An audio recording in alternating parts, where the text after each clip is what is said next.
سبحان اللہ. پر صدقے جاواں صدقے جاواں.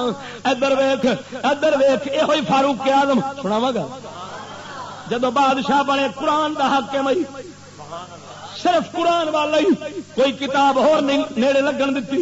صرف اللہ دا قرآن ہے صرف اللہ دا قرآن ہے. میرے مصطفیٰ دا نورانی بیان ہے. الرحمن علم القرآن خلق الانسان علمہ البیان. رحمان نے قرآن دی تعلیم دیتی. انسان محمد عربی نو پیدا فرمایا انہوں قرآن دا بیان سکھایا. معلوم ہوا بندیاں واسطے ایک قرآن کافی ہے دوجا محمد عربی دا بیان کافی ہے. ذرا بول چل سبحان اللہ.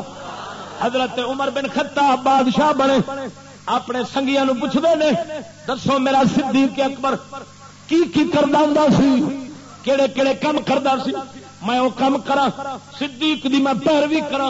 توجہ صدیق دی میں پیروی کرا میں صدیق دے پیچھے چلا کیونکہ جنہاں دنیا نو رحمت دینی ہوے عذاباں تو بچانا ہوے وہ نبی دے پیچھے چلدے نے نبی دے یاراں دے پیچھے چلدے نے. جے حاکم نے لعنت دینی ہوے عذاب دینا ہوے بربادی دینی ہوے کتا بن کے قوم نو نوچنا ہوے وہ انگریز دے پیچھے چلدا ہے نبیاں دے پیچھے نہیں چلدا کافراں دے پیچھے چلدا ہے. حضرت فاروق اعظم سرکار فرماتے ہیں یارو دسو حضرت صدیق کتنے کتنے جانے سن. آپ نے عرض کی گئی مدینے شریف دے نال فلانی وادی ایک بی بی بڈھی مائی وسدی ہے وہ کرتا والا کوئی نہیں. حضرت سن بکری کا دھد چھو کے پیا کے آدھے سن. حضرت فاروق اعظم گئے توجہ فرما فاروق گئے آپ نے جا کے بکری کا دھد چویا پیالے پیش کیتا مائی نو پیالے ہاتھ پھڑایا مائی کی دھال نکل گئی. آندھی لگتا صدیق اکبر فوت ہو گئے ہیں. عمر فرماتا ہے مائی تینوں کہاں دسا مائی آخری ہے جب صدیق ہونا سی ہاتھ لال پلانا سی تو چو کے مینو ہاتھ دتا ہی لگتا ہے وہ ٹر گیا وے. حضرت عمر دی چیخ نکلی.